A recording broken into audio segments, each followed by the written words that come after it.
Fala pessoal, tudo bem com vocês? Vamos dar continuidade aí ao nosso curso, né, de econometria básica. Antes de mais nada aí, dá o seu joinha no nosso vídeo aí, se inscreve no canal, né, aciona o sininho para receber as notificações, né, dos próximos vídeos, tá certo? Nós vamos dar, como eu disse, dar sequência no nosso curso de econometria básica. Hoje nós vamos falar sobre a natureza dos dados, tá certo? Muito importante, né? A gente está falando, explicando quais são que tipo de dados nós temos, que nós iremos nos deparar, né, ao longo do nosso curso, né, dos nossos trabalhos. Então, assim, é importante a gente ter em mente que nós vamos ter vários tipos de dados, tá certo? E como a gente vai estar trabalhando. É claro que aqui a gente vai dar uma ideia e depois, ao longo do curso, a gente vai explicando um pouquinho melhor sobre cada um. Aqui nós vamos dar a ideia geral e depois a gente vai afunilando um pouco mais no transcorrer do curso, beleza? Então vamos lá, né? Então atualmente, né, a gente sabe que os cursos de graduação, pós-graduação, né, a gente está buscando, né, muitos instrumentais diferentes para fazer pesquisa, seja em qualquer área do conhecimento. A gente busca instrumentos que nos permite fazer uma pesquisa, uma forma de pesquisar diferente e que nos dê possibilidade de interpretar a nossa realidade e ao mesmo tempo, consequentemente, melhor dizendo, a gente possa estar prevendo situações futuras, né? Então a gente vai estar utilizando técnicas, né, mais modernas, mais interessantes para se pesquisar, tanto em contabilidade como administração, economia, tá certo? Não vai estar inserindo essa ferramenta que é a econometria, ou alguns preferem chamar na contabilidade como contabilometria, mas enfim, tá? A gente aqui trabalha como nomenclatura padrão econometria, né? A gente vai estar trabalhando nesse sentido. Então, você tem que uma definição de Gujarati-Porter, como eu já disse no último vídeo, que é a nossa referência, né, de literatura, que a econometria significa medição econômica. Então, medição econômica. Assim, seguindo a mesma lógica, seria da contabilimetria, nada mais é que uma medição contábil. Mas nós estamos fazendo medição. Essa é a ideia. Nós estamos medindo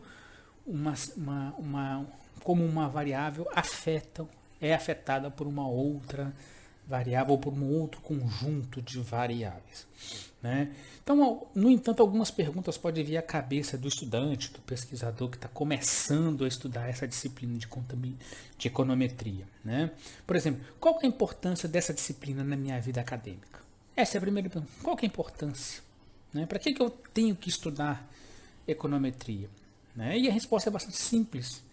Né? Quando estudamos este tipo de conteúdo, estamos buscando relacionar aspectos empíricos com a teoria contábil, com a teoria econômica, que nos permite estudar e entender melhor a realidade. Ou seja, buscamos resultados que sejam capazes de explicar as diversas relações existentes em nossa sociedade, né? Que são complexas. Então, nós estamos buscando relações de variáveis que nos permite entender como essas variáveis se relacionam, qual é o grau de força que essas variáveis estão relacionadas, como elas interagem mutuamente, vamos dizer assim, beleza? Então a gente temos que entender essa relação, por isso que nós estudamos econometria, não estudamos estatística simples, né? A gente poderia falar, vamos fazer uma análise, uma correlação de Pearson para entender esse grau de relação, mas não é o suficiente. Essa correlação de Pearson ela não é por si só uma ferramenta eficiente para o que aquilo a gente está propondo a fazer. Então a gente busca um instrumental mais robusto, que é a econometria, para poder verificar essa correlação existente entre as variáveis, tá certo? Então, uma forma de exemplificar essas relações complexas que existem no dia a dia das empresas, da economia de uma forma geral, né, nós estamos como confrontar esses aspectos teóricos com os dados empíricos, é que se chama de determinantes. Olha a palavra, determinantes. Então eu estou querendo identificar isso aqui, os determinantes. Ou seja, poderíamos tentar encontrar quais os fatores sociais, econômicos, culturais, entre outros, né, que contribuem para explicar, por exemplo, o nível de fechamento de firmas no Brasil. Então, quando eu estou confrontando aspectos teóricos com aspectos empíricos, né, todas essas variáveis, né, confrontando literatura com teoria, com os dados, né, que eu tenho existentes, eu estou tentando identificar esses determinantes, ou seja, quais são as razões que levam, né, que proporcionam esse tipo de situação que eu estou tentando medir. No caso aqui específico, do exemplo que eu estou falando, fechamento de firmas. Então, quais são as características no Brasil, nos estados, nos municípios, né, características do tipo econômicas, sociais, educacionais, culturais, enfim. Que tipo de características são essas que contribuem para que o nível de firmas, né, de empresas no Brasil fechem? Okay? Então eu estou tentando identificar esse tipo de situação, que a gente chama de determinantes. Muitos estudos abordam essa ótica. O que explica essa situação? Então, quando vocês verem a palavra determinantes, eu estou tentando identificar o que explica, quais as variáveis que interferem, que influenciam essa variável de interesse que eu estou tentando medir. Assim, adotando inicialmente uma linguagem econométrica básica, aqui perceba, eu não estou preocupado ainda com forma funcional. Eu estou simplesmente escrevendo uma equação econométrica, ainda sem entrar nos méritos dela. Eu estou trabalhando de uma forma bem genérica, já introduzindo de leve, né, essa linguagem econométrica, mas sem esmiuçá-la ainda por mais detalhes, né? Isso a gente vai fazer nos próximos vídeos. Então, adotando essa linguagem básica, poderíamos tentar explicar quais são as variáveis que contribuem para o total de firmas fechadas no Brasil. Então, o meu YI, que seria a minha variável denominada de variável dependente, olha aqui, variável dependente, então o meu YI é a minha variável dependente, é o que eu estou querendo medir o efeito sobre ela. Então eu quero saber quais as variáveis que influenciam sobre o meu YI, né? Ou seja, quais são os meus X, né? Ou seja, quais são as variáveis explicativas, tá aqui variáveis explicativas, que afetam o meu YI. Ou seja, quais são as variáveis sociais, de novo, sociais, econômicas, regionais, culturais, o que for, que está afetando o nível de firmas fechadas, seja no Brasil, nos estados ou nos municípios. Então, eu estou querendo saber isso.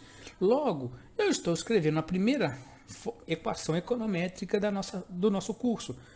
O meu YI está aqui. O YI é igual ao meu beta 0 mais beta 1 x1, xi, mais um termo de erro qualquer. Então, eu estou dizendo que o meu YI, como eu disse agora há pouco, é o meu número de firmas fechado, número de firmas que fecharam. O meu beta 0 é a minha constante do modelo, é a minha constante, certo? Minha constante. O meu beta 1 é um parâmetro a ser estimado, tá certo? Eu não conheço esse parâmetro. O meu xi, como eu ainda não estou preocupado se é uma, duas, três, n variáveis. Então, o xi são as minhas variáveis explicativas, como, por exemplo, PIB, densidade demográfica, nível de escolaridade, enfim, alguma índice de Gini, enfim, né, variáveis dummies, enfim, tudo que pode ter algum tipo de relação, né, alguma variável que tenha relação com o meu Y, que pode afetar, tá certo? E o meu termo de erro. Por que meu termo de erro? Já adiantando, nem sempre as variáveis que afetam o meu Y vão estar explícitas aqui, ó.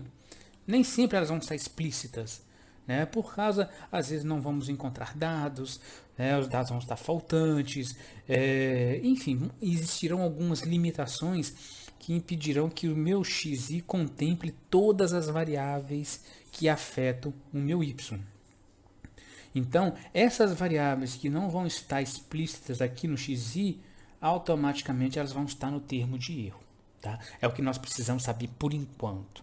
Tá? Então, nossa primeira equação, né, econométrica seria essa. O yi é igual a beta 0 mais beta 1 xi mais um termo de erro.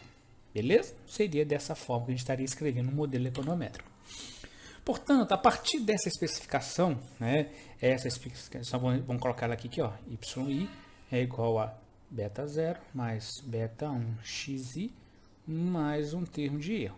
A partir dessa especificação aqui, né, nós poderíamos tentar explicar quais os tipos de relações econômicas, sociais, políticas, culturais, né, etc., estão impactando no nível de firmas fechadas no Brasil em um determinado ano ou um determinado período. Tá certo? Aqui eu botei ano, como se fosse um cross-section, que eu vou falar daqui a pouco. Mas pode ser ao longo de um período de tempo, dados em painel. Tá? Então eu estaria tentando aqui, né, com essas variáveis aqui, sociais, políticas, culturais, etc., econômicas, que estariam explícitas aqui no xi e que estariam afetando o meu yi, que é o número de firmas fechadas no Brasil, ou nos estados, ou nos municípios. Mas a pergunta que fica para uma pessoa inexperiente, né, é: quais são essas variáveis xi que se deve utilizar, que eu vou utilizar? Quais são esses xi? Né? A resposta também não é difícil, mas também ela não é fácil. Tá certo? A gente tem que ter muita atenção com isso. Por quê? A gente não pode tirar variáveis, né, do achômetro. Então nós temos primeiro que partir da literatura. Então o estudante, o pesquisador, o que ele vai fazer? Ele vai ler sobre o seu tema, ele vai pesquisar sobre o seu tema. Ele vai ver o que é literatura, o que os outros estudos semelhantes fizeram sobre esse tema. A partir desse momento é que ele vai definir quais são esses xis. Então é a literatura, seja ela contábil, econômica, social, né, que vai afetar, né, é essa literatura que vai dizer, ó, são esse tipo de variáveis que estão contribuindo para que o nível de firmas fechadas no Brasil aconteça. Então é com base na literatura é que nós vamos estar propondo no nosso modelo econométrico, no nosso modelo aqui, ó, na nossa variável xi, quais são as variáveis que nós vamos utilizar, desde que ela seja de fácil adaptação para a nossa realidade, porque às vezes nós vamos nos deparar com dificuldade de acesso a variáveis. Por exemplo, municípios vão ter dados faltantes, nós não iremos ter determinado tipo de informação a nível municipal, só a nível federal, enfim. Nós vamos ter algum tipo de situação que nos impede de obter essas variáveis. Então, a literatura é que vai dizer, e essa literatura, digo, seja literatura nacional ou internacional, tá certo? Nós vamos buscar essa literatura para nos subsidiar em termos de quais variáveis nós vamos estar utilizando no nosso modelo econométrico, beleza? Então nós vamos ter, sim, o primeiro passo que nós temos que ter, essa imagenzinha que eu trago aqui para vocês está lá no Gujarati, no livro do Gujarati, tá certo? Aqui eu fiz uma adaptação porque eu trouxe um pouco mais também, acrescentei algumas coisas em termos de associando com a contabilidade, tá certo? Então o primeiro passo que o pesquisador deve considerar na pesquisa é, nós temos que pensar o seguinte: qual é a teoria que está envolvida? Tá certo? Eu quero estudar, por exemplo, economia do crime, né? Que tipo de teoria que eu tenho? Eu quero estudar firmas, fechamento de firmas. Qual é a teoria contábil econômica que eu tenho? Então, o primeiro passo é levantar a teoria. Tá certo? Levantou a teoria? Eu parto para o segundo passo. Qual é o modelo? Existe algum modelo matemático dessa teoria? Eu preciso entender, porque a partir desse modelo matemático é que as relações são explicadas. Tá certo? Então, achei a teoria, tenho um modelo, entendi o modelo, eu vou buscar, né, os meus dados. Quais são os dados, considerando a teoria que eu tenho? O que está disponível dentro do meu universo de pesquisa? Tá certo? Ah, não, eu tenho 10 variáveis, mas eu consigo, a nível municipal, por exemplo, encontrar aí 6, 5 variáveis. Tá certo? Então, eu tenho que adaptar a minha realidade, o meu universo de pesquisa com base na minha teoria. Feito isso, fez essa captura desses dados, a tabulação, a organização da base de dados, que eu faço um parênteses aqui, que é a parte mais complexa de qualquer trabalho econométrico, é a tabulação e a organização disso aqui. Isso aqui precisa dar um trabalho, tem uma atenção muito minuciosa, porque uma vez errada a tabulação dos dados, o processo, o resultado econométrico sai todo equivocado. Então, feito tudo isso bonitinho, partimos para a estimação do modelo, propriamente dito. Então, a teoria, com base lá na teoria, né, com base aqui na teoria e no modelo, tá certo? Nós rodamos o modelo econométrico, obtemos os resultados. Vamos mostrar para frente ainda, nos próximos vídeos, resultados, saídas de um modelo econométrico, para a gente começar a se familiarizar com isso. Depois nós vamos testar as hipóteses que nós estamos levantando, da variável de interesse e tudo mais. Fazemos projeção e previsão dependendo do tipo de modelagem que estamos fazendo, né? E por fim, né, a gente vamos propor, né, dados, a gente usa o modelo para fins de controle ou política, né, proposição de política, dados, resultados, enfim. Nós estamos organizando a nossa forma de pensar, né, como nós deveríamos fazer esse roteiro de pesquisa, tá certo? Algumas vezes nós invertemos, partimos de uma ideia, partimos primeiramente dos dados para depois pensar em modelos e teorias, modelos e modelos matemáticos, tá certo? Para depois chegarmos aqui na modelagem, né? Mas enfim, a forma como você vai adotar, né, para poder desenvolver o seu trabalho, não importa. O que importa é que independente da ordem, isso aqui seja bem trabalhado, né? E consequentemente você tem uma teoria que te dê sustentação. Se não há teoria, você vai partir para revisão de literatura, né? O seu referencial teórico ele tem que ter ou um modelo teórico ou uma revisão de literatura que vai te ajudar a discutir os resultados, tá certo? Para que a gente possa ter o melhor resultado possível. Então esse seria, a grosso modo, como diz o Gujarati Porter, né, um roteiro para que você possa estar desenvolvendo o seu trabalho acadêmico, seja ele de graduação, de especialização, de mestrado ou doutorado. Essa é a lógica de se pensar em qualquer tipo de pesquisa, como você seguiria essa rotina de pesquisa, beleza? Então, então fica claro que a partir de uma proposta de pesquisa, a primeira etapa a ser trabalhada é a busca por uma teoria que forneça a sustentação teórica necessária para discutir os resultados do seu trabalho, né? Uma vez definida qual é a teoria norteadora, a pesquisa parte para a definição do modelo matemático a ser estimado. Normalmente, este modelo será apontado pela teoria adotada no estudo. No entanto, o maior problema que se pode apontar em qualquer pesquisa, principalmente aquelas que trabalham com dados secundários, como acontece com as áreas de economia, administração e contabilidade, é a questão dos dados. O que eu quero dizer com isso? Que muitas vezes nós vamos trabalhar com dados secundários. Alguém fez o dado, alguém está disponibilizando esse dado. E normalmente pode haver algum tipo de erro de digitação, de medição. Então nós temos dados que às vezes pode conter erros, só que nós não temos controle sobre isso, tá certo? Então nós podemos fazer em alguns casos testes para a existência de outliers, e a partir desses outliers são aqueles dados dentro da nossa amostra que são discrepantes. Então, por exemplo, se você tem informações lá que giram em torno aí de 2,5, 2,7, 2,8, 3, 5, 4, fica nessa faixa de intervalo, de repente tem 2, 3 dados que estão lá 14, 15, 18, 25, 50.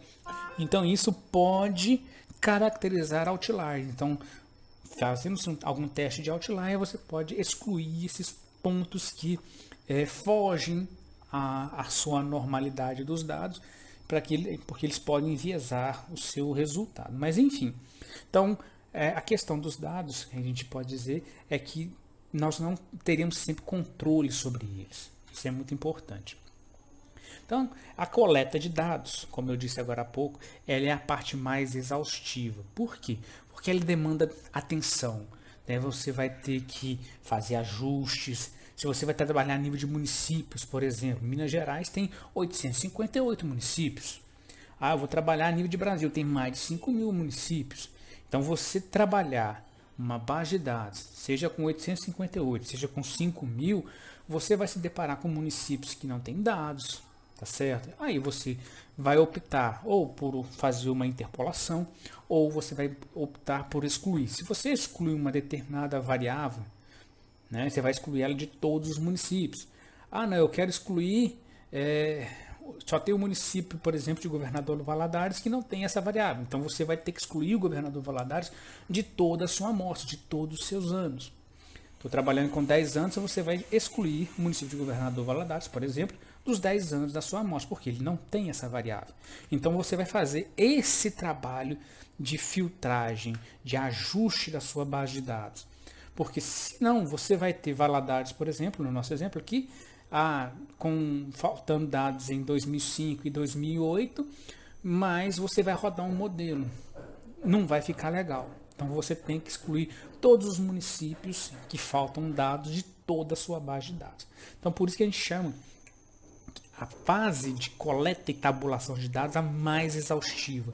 Ela requer do pesquisador uma atenção muito detalhada, porque se construir uma base de dados errada, todo o seu resultado fica errado, fica enviesado.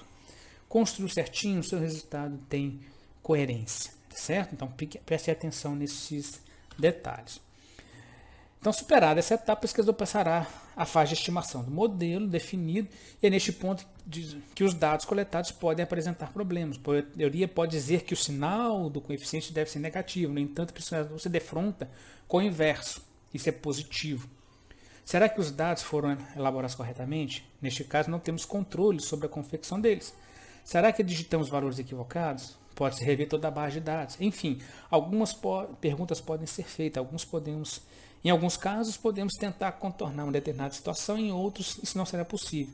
Caso não seja possível fazer algum tipo de correção na base de dados, teremos que nos esforçar para justificar a inversão do sinal. O que eu quero dizer com esse texto? A sua teoria diz que o seu beta ele tem que ter um sinal positivo. Só que os seus dados deram um sinal negativo, ou vice-versa, tá certo? Né? O que a gente tem que pensar? Será que existe algum erro de digitação? Existe algum problema na base de dados? Se for valores que a gente está certo que não tem dúvida que estão corretos, nós não podemos fazer muitas alternativas. Talvez fazer algumas transformações de dados, transformar dados per capita, enfim, alguma coisa nesse sentido. Senão, nós teremos que nos esforçar para justificar essa inversão de sinal, tá certo? Então a gente tem que analisar, está tudo certo? Se está tudo certo, o sinal é aquele mesmo. Se existe alguma inconsistência, né, a gente pode tentar corrigir a base de dados e reestimar o modelo, tá certo? Senão, o esforço do pesquisador é explicar a diferença dos resultados, tá? Então aqui nesse slide aqui, qual que é o objetivo? É mostrar quais são as fontes de dados existentes. Algumas, né? Existem muitas, né? Você pode buscar dados no STM, Secretaria do Tesouro Nacional, no IBGE, na Fundação João Pinheiro, na DataSUS, no Gestão de Resíduos Sólidos do Brasil, SINIR, na PNAD, né? Na POF, né? Você tem Sistema Nacional de Informações e Saneamento, que é o SINIS, você tem no INEP, você tem no CEED, né? que fala sobre a estimação de gases de efeito estufa, na BMF Bovespa você consegue dados de ações, se quiser trabalhar com séries temporais. Você tem CPE-Exalc, se você quiser trabalhar com preço especificamente de commodities. Você tem o Anuário Brasileiro de Segurança Pública. Você tem o Tribunal de Contas do Estado de Minas Gerais. Você tem o Índice Mineiro de Responsabilidade Social em Minas Gerais, que você consegue dados dos municípios mineiros. Você tem o Fundo Nacional de Desenvolvimento da Educação, FNDE. Você tem a FAO-Stat, que é da ONU. Você tem o Banco Mundial. Enfim, você tem uma série de fontes de dados que te permite fazer diversas análises, diversos estudos, certo?